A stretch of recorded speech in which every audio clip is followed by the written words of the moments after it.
भाई चलो नहीं पीछे से।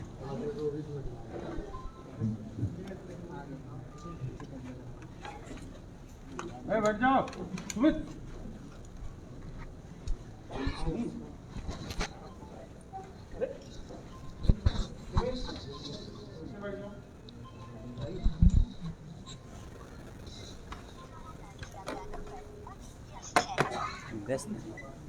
मीडिया बंधुओं, जैसा कि आप लोगों को ये विदित है कि आज देश के करोड़ों दलितों, आदिवासियों, पिछड़े वर्गों, अक़लियतों व उपेक्षित वर्गों के मसीहा एवं भारतीय संविधान के मूल निर्माता परम पूज्य बाबा साहब डॉक्टर भीमराव अम्बेडकर जी की पुण्यतिथि अर्थात आज के ही दिन दिनांक 6 दिसंबर सन 1956 को इनका देहांत हुआ था। और आज इस मौके पर सबसे पहले मैंने अपने निवास स्थान पर इनको हार्दिक दिल से अपने श्रद्धा सुमन अर्पित किए, जिन्होंने अपनी पूरी जिंदगी अनेकों कष्ट झेलकर खासकर इन वर्गों के लोगों को अपने पैरों पर खड़ा करने के लिए समर्पित किए।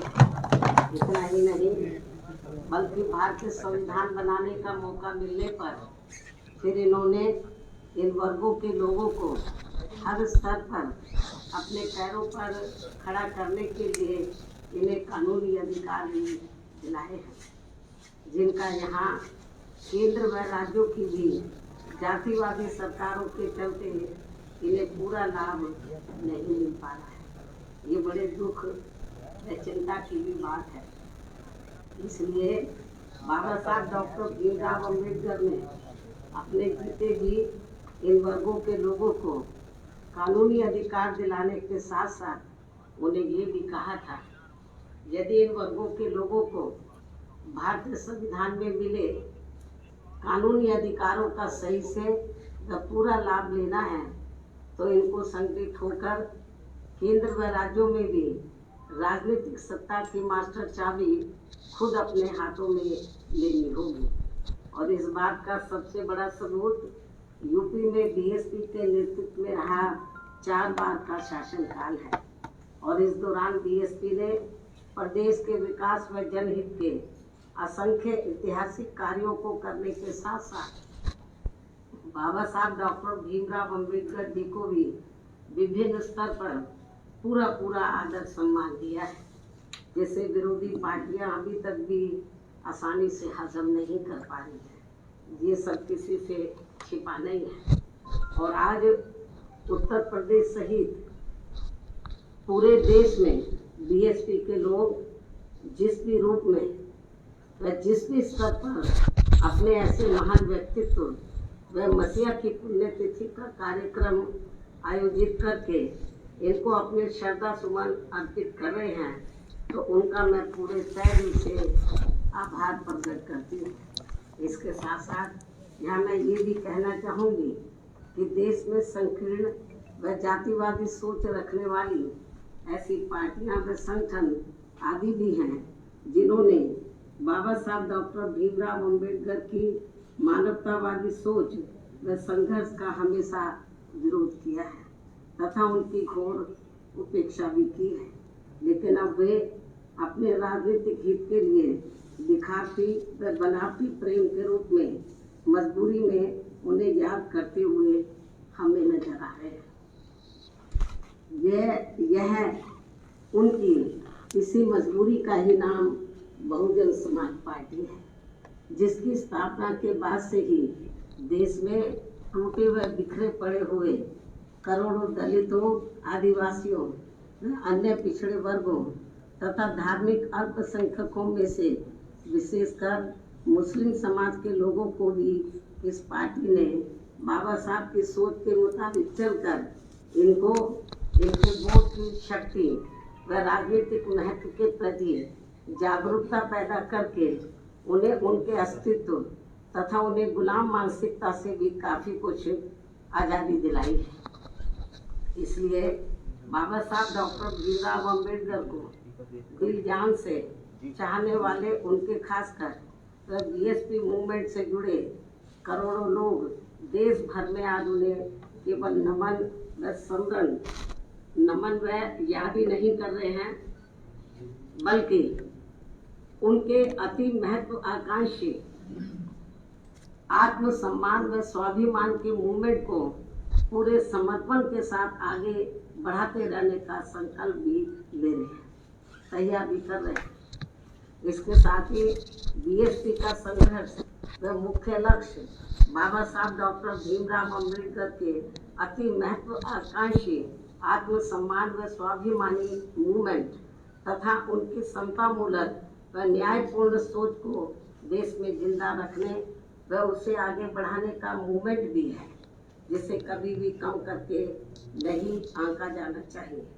और ये कारवां बाबा साहब का और ये कारवां न रुकने वाला है और न ही झुकने वाला है, बल्कि बाबा साहब डॉक्टर भीमराव अंबेडकर के चट्टान जैसे मजबूत इरादों की तरह पत्थर काट कर अपना रास्ता खुद बनाने वाला है, जिसके नेतृत्व पर लोगों को हमेशा पूरा विश्वास रहा है।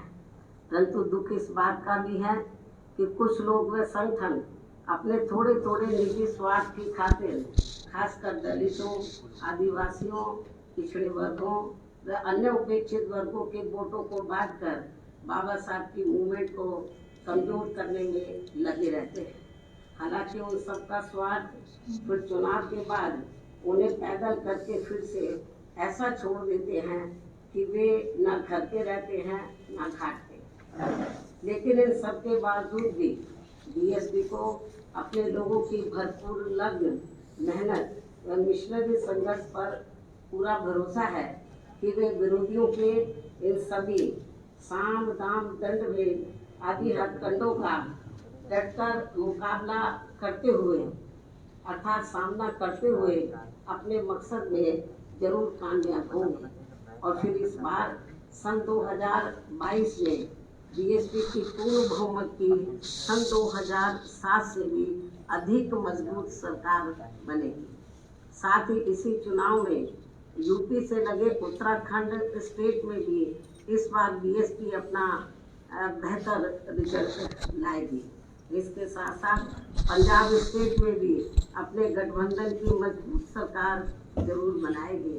और अब अंत में पूरे देश भर में बीएसपी के सभी लोगों की तरफ से भी परम पूज्य बाबा साहब डॉक्टर भीमराव अंबेडकर जी के साथ साथ दलित, आदिवासी व पिछड़े वर्ग में समय समय पर जन्मे अपने महान संतों, गुरुओं व महापुरुषों में भी खासकर महात्मा ज्योतिराव फूले, छत्रपति शाहू जी महाराज, श्री नारायण गुरु व बीएसपी मूवमेंट के जन्मदाता एवं संस्थापक माननीय श्री कांशीराम जी आदि को भी दिल से नमन व श्रद्धा सुमन अर्पित करते हुए अपनी बात यही समाप्त करती हूँ।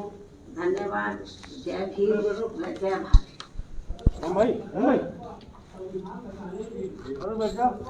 गोपी भाई केवल रिलीज करना पार्ट 1 ले लें। सड़कों पे उतरने से काम नहीं चलेगा, सत्ता परिवर्तन करने से काम चलेगा। जब सत्ता परिवर्तन हो जाएगा तो संविधान बच जाएगा। सड़कों पे उतरने से सत्ता में बैठे हैं बाबा साहब डॉक्टर अम्बेडकर के विरोधी लोग, तो लेकिन हम सड़कों पे उतर के क्या करेंगे, क्योंकि हमें सत्ता परिवर्तन करना होगा। और जब केंद्र और राज्यों में इस किस्म की सरकारें जो संविधान के हिसाब से नहीं चल रही हैं, तो उनका एक ही रास्ता है कि उनको सत्ता से बाहर करके तो बीएसपी को सत्ता में लाना, तभी संविधान सही मायने में ठीक ढंग से संविधान के मुताबिक काम हो सकता है, किया जा सकता है।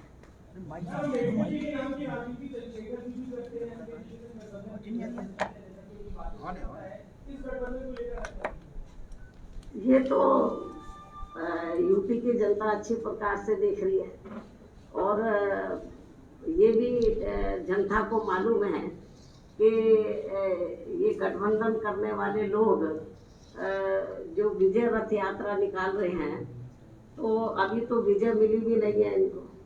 लेकिन अभी कल मैं देख रही थी चंदौली में, तो समाजवादी पार्टी के लोग किस तरीके से कानून को अपने हाथ में लेकर, और उनका विधायक भी तो कानून को अपने हाथ में लेकर, तो वहाँ के पुलिस कर्मियों के साथ जो उनका दुर्व्यवहार रहा है वो किसी से छिपा नहीं। अभी तो वो विजय भी नहीं मिली है, ये हाल है।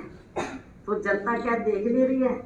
तो इसलिए चाहे गठबंधन कर ले, कुछ भी कर ले, जनता को ये मालूम है कि सपा के शासनकाल में तो गुंडागर्दी, माफियागर्दी चरम सीमा पर थी, और बीएसपी के शासनकाल में हर मामले में, हर स्तर पर कानून द्वारा कानून का राज चलता था। तो ये भी आप लोगों को मालूम है, मीडिया बंधुओं को अच्छी प्रकार से मालूम है। चाहे आज भारतीय जनता पार्टी कहे कि हम कानून द्वारा कानून का राज कायम करके चल रहे हैं, ऐसा कुछ भी नहीं है। जमीनी हकीकत में कोई दिन ऐसा नहीं जाता। यूपी में 75 जिले हैं, जिस दिन खास तौर से जो दबे कुचले लोग हैं, वीकर सेक्शन के लोग हैं, उनके ऊपर जुर्म जाति किसी न किसी रूप में जरूर होती है। मीडिया को ये लोग मैनेज कर लेते हैं। मीडिया में तो बहुत कम रिपोर्ट आती है जुर्म जाति की, वर्तमान सरकार की भी बहुत कम आती है, आटे में नमक के बराबर। और बहुत ज्यादा जुर्म जाति हो रही है, ये किसी से छिपा नहीं है। ठीक है। यूपी के अलावा उत्तराखंड और पंजाब में सभी सीटों पर चुनाव लड़ेंगी या कुछ गठबंधन के आधार है? देखो, उत्तराखंड में बीएसपी अकेले अपने बलबूते पर चुनाव लड़ेगी, और पंजाब में तो हमारा जो है शिरोमणि अकाली दल से गठबंधन हो गया है। तो वहाँ हम लोग गठबंधन करके वहाँ पर पंजाब स्टेट में चुनाव लड़ रहे हैं।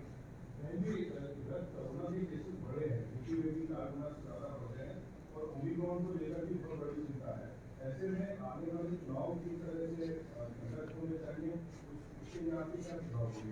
ये तो मुख्य चुनाव आयुक्त को देखना है, केंद्र और सूबे की सरकार को देखना है कि वो क्या गाइडलाइंस तैयार करते हैं। और मेरा तो यही कहना है, जो भी गाइडलाइंस आती हैं तो उसके हिसाब से जनता को चलना चाहिए, क्योंकि ये जो तीसरी बीमारी है तो ये फिर से मुंह फाड़े हुए है, और है कोरोना नया रूप है।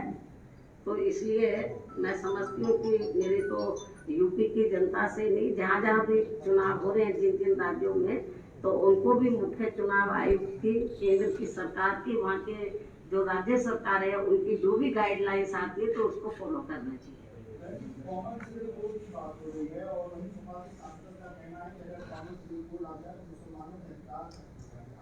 नहीं, जब आएगा तो तब इस सवाल का जवाब पूछना, अभी आया किधर है। भविष्यवाणी पहले करते, जबरदस्ती आप जो है तो केंद्र सरकार को तैयार कर रहे हैं कि वो जल्दी से वो ये कानून लिया है, नियम बना ले। अभी सपा वाले क्या कहते हैं, चंदौली में नहीं देखा है?